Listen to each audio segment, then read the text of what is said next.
Boa tarde, pessoal. Desculpa pela mudança, tá? Mas vamos lá, vamos começar, né? Bom, eu nasci em Palmares, cidade bem pertinho ali de Pernambuco, ali, certo? Pertinho de Recife, dentro de Pernambuco. 13 anos, meu pai, ele foi transferido para trabalhar em Juazeiro do Norte. Então viemos pai, mãe, meu irmão. Daí a vida começou a dar uma bagunçada, né? Sabe por quê? Porque meu pai ele acabou recebendo a aposentadoria dele e fez uma besteira que os aposentados fazem, que é o empréstimo. Daí acabou o dinheiro, acabou o amor, começou a confusão dentro de casa, acabaram se separando. Meu pai saiu de casa com muitos empréstimos, salário pequeno, minha mãe teve que fazer faxina e eu entregava a feira. E eu estava no ensino médio, eu comecei a entregar a feira para poder ajudar em casa. Eu recebia R$ 20 por semana e na maioria das vezes eu nem via a cor desse dinheiro, porque minha mãe, Dona Val, uma pessoa muito resiliente, a pessoa mais inteligente que já pisou nessa terra, o pessoal chegava e dizia assim, minha mãe dizia, Cisval, tem como você pegar um pacote de fubá e um pacote de arroz lá na mercadinho do Paulinho? E eu pegava. Tem como você trazer um tubo de detergente também, uma esponja? E eu pegava. E na maioria das vezes, o meu salário todinho ia ali naquelas coisas que a gente precisava em casa. Então eu fiz um acordo com minha mãe, que eu ficava responsável pela alimentação, e minha mãe pelo aluguel, pela água, pela luz, fazendo faxina. Bom, e eu vi que tinha que mudar, virar aquela chave, só tinha uma forma, os estudos. É uma coisa que eu digo a todos os jovens que estão aqui, ou que vão assistir se é alguma plataforma, sempre escutem seus pais e não desistam dos estudos.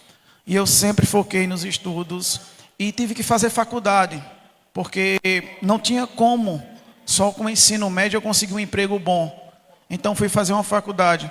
E eu me inspiro muito nos super-heróis, né? Dá pra ver, né? E eu me inspiro muito nos heróis.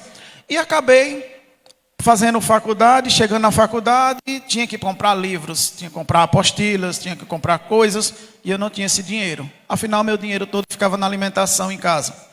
E daí eu comecei a pegar material reciclado, latinhas. Pegava latinhas de alumínio, começava a juntar essas latinhas. No final da semana, eu tinha ali para vender, juntava uns 5, 7 reais, e eu tinha o dinheiro para poder tirar a xerox, montar uma apostila, encadernar, comprar caneta. Só que aí eu queria mais, né? Eu queria ser um super-herói. Só que aí eu percebi que eu poderia ser além de um super-herói. Porque até o Batman, para ser o Batman, ele precisou de um herói, que era o professor. E eu decidi ser esse herói, que é o herói que forma heróis, um professor. Fiz licenciatura em física, e aí fui trabalhar no Senai, e fui buscando mais. Daí um belo dia, eu fiz uma inscrição e comecei a fazer testes numa universidade americana. E até o dia que essa universidade, o resultado saiu e eu fui aprovado. Meu telefone não parava de tocar. Todo mundo entrando de Diário do Nordeste. E de repente um cara do Fantástico liga para mim, querendo fazer uma matéria comigo. Eu não acreditei, mas aí a galera do Fantástico veio e fizeram essa matéria comigo. E a matéria, ela foi essa daqui, ó. Eu vou passar só uma parte, tá?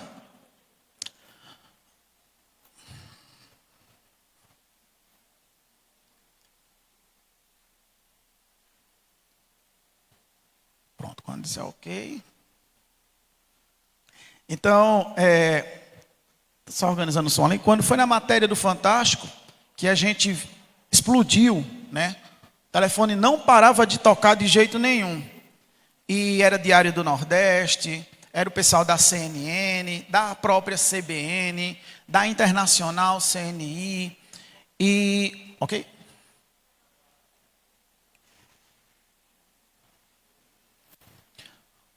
Bom, tranquilo. Qualquer coisa vocês olham no G1, tá? Tem essa matéria lá do Fantástico. E isso foi num domingo, quando o Tadeu Schmidt e a Poliana Brito apresentou essa matéria. E aí a minha vida ela estourou de um jeito, porque eu desenvolvi algumas soluções que podiam resolver a vida de muita gente, principalmente de famílias carentes. Principalmente quando a gente fala em energia elétrica, né? Energia elétrica é um negócio meio caro e nem todo mundo tem. Bom, consegui passar na universidade, estava lá, estava tudo aprovado, tudo direitinho. E agora, como é que eu faço para ir para a universidade Harvard University em Cambridge, né? Como é que eu poderia fazer? Quem pagaria o meu visto estudantil? e o meu passaporte e minhas passagens. E aí entrou essa outra pessoa que me auxiliou. Posso passar? Essa outra... Calma, temos uns detalhes técnicos aqui, mas é só um detalhezinho, tá? E aí entrou uma outra pessoa que me ajudou. Eu fui convidado para dar uma palestra em São Paulo, e quando eu cheguei lá eram 30 pessoas, e essas 30 pessoas começaram a se chatear, reclamar, tudo, e estava tudo dando defeito, som, tudo. E de repente as luzes apagam, e quando as luzes acendem, aparece um cara lá no fundo assim, do auditório e diz: e aí, Cisval, eu estava querendo te conhecer. Aí eu fiquei olhando para ele assim e disse: rapaz, você veio dar palestra aqui? Ele disse: não, tu não está entendendo nada. Vem aqui que eu vou te mostrar. Ele me levou para o fundo do auditório, e quando eu abri o fundo do auditório, eu estava em um dos estúdios, que era nesse estúdio aqui, do Rodrigo Faro. E graças a Deus, Deus colocou o Rodrigo Faro na minha vida para poder me ajudar. O programa dele foi quem bancou minhas passagens, pagou o meu visto também. E foi um cara assim, a equipe dele fantástica, que me ajudou. Consegui, chegar à Universidade Americana e tive o prazer de estudar com algumas pessoas, algumas personalidades. Saí em algumas revistas, o próprio governo do estado, muita coisa aconteceu na minha vida. E eu estava muito bem, eu estava muito feliz, lá na Universidade de Harvard, com o meu tutor, estava muito feliz mesmo.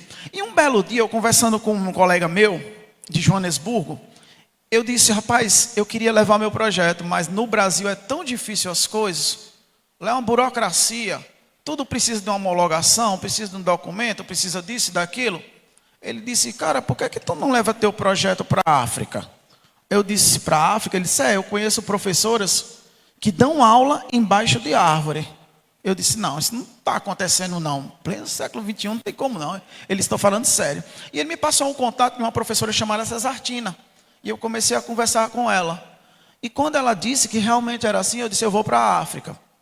Então eu passei 8 dias na aldeia de Muzumuia, em Choqué, onde eu conheci essa galerinha aqui. E lá na África, com eles, eu aprendi muitos valores, principalmente Ubuntu, onde eu não posso ser feliz se meu irmão estiver triste. Aprendi isso com esse rapazinho de 5 anos de idade. E era engraçado quando a gente perguntava às crianças: o que você quer ser quando crescer? Lá eles são alfabetizados em Xangana, eles falam Xangana e são alfabetizados no português. Aquele português de Portugal, porque eles são colonizados por portugueses. E alguns diziam que queriam ser astronautas, outros diziam que queriam ser, eles chamavam Homem das Estrelas. Uns queriam ser médico, porque eles viam os médicos sem fronteiras. Outros diziam que queriam ser bailarina. E um menino, ele me chamou a atenção, que ele disse que queria ser um motorista. E uma menina disse que o sonho dela era ter um vestido de laço rosa. A aula deles acontecia embaixo da árvore. E a tia escrevia num quadro assim a letra A, e a criança sentada no chão, ela fazia com o dedinho a letra A na areia. Eu disse: não tem como uma criança escrevendo na areia virar um astronauta. Não tem como ela virar um médico. Não tem como ela virar um motorista. Voltei para o Brasil. Fiz um empréstimo gigante, que até hoje estou pagando. Faltam só 12 anos, mas vou chegar lá. E fiz esse empréstimo e construí uma escola. Falei com o chefe da aldeia. E essa escola, ela tinha 3 salas. Aqui era a escola. Isso aqui é uma aula deles, Se vocês quiserem, esses vídeos estão nas minhas redes sociais. Isso aqui era a aula deles acontecendo embaixo de uma árvore. E eu assisti essas aulas durante 8 dias com eles, dançando. E aí era um momento de intervalo, de recreio deles, de brincadeiras, de interação deles. E ali do lado, ali já é a escola, já propriamente dita, quando a gente já estava perto de concluir. Essa era a árvore onde tinha a aula. E quando nós fomos construir, essa escola foi construída em 68 dias. Daqui do Brasil eu mandava o dinheiro e os pedreiros lá construíram a escola. E quando a escola estava pronto, no ponto de reboco, como a gente chama no Ceará, eu fui para lá, instalei todas as células dos painéis solares e coloquei iluminação, internet e água. Aí você diz: por que internet? Quando começou isso tudo, eu criei um sonho dentro de mim. Eu queria ver uma criança na África assistir Netflix.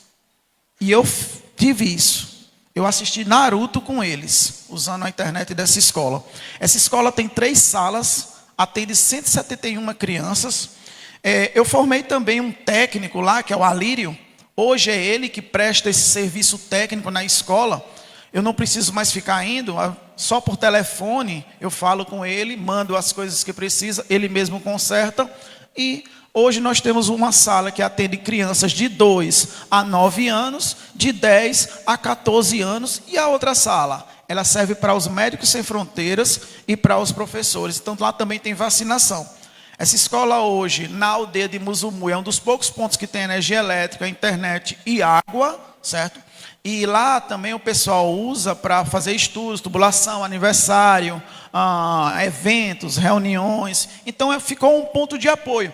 E eu disse, Alírio, eu quero inaugurar essa escola. Eu só saio daqui na inauguração dessa escola. Aí ele disse, como tu quer inaugurar? Quer fazer uma festa? Não, isso é uma escola, eu sou professor. Escola tem que ter aula. Aí ele disse, então vamos chamar Cesartino e vamos fazer a aula quando pintar as paredes. Eu disse, e as crianças vão sentar onde? Ele, no chão. Elas são acostumadas a sentar no chão. Eu disse, não. De onde eu vim, as crianças sentam em cadeiras. Ele disse, mas não vai encontrar esse tipo de cadeira aqui. Alugamos uma chapa. Chapa é uma Topic, uma van, né? E pegamos essa van sem os bancos e fomos comprar cadeiras. Chegamos lá, só encontramos cadeiras de plástico. Compramos na capital, em Maputo. E eu disse, vamos comprar então tudo colorido. E então levamos as cadeiras e a tia preparou todos os trabalhos com os quadros. E quando a escola já estava pintada, toda prontinha, aqui foi a inauguração de nossa escola, já pronta.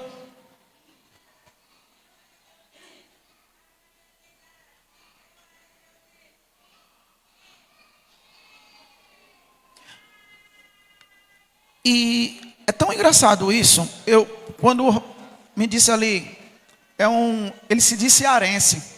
Gente, quando eu cheguei em Juazeiro do Norte, eu tinha ódio de Juazeiro do Norte. Eu não gostava do Ceará. Eu saí de Pernambuco.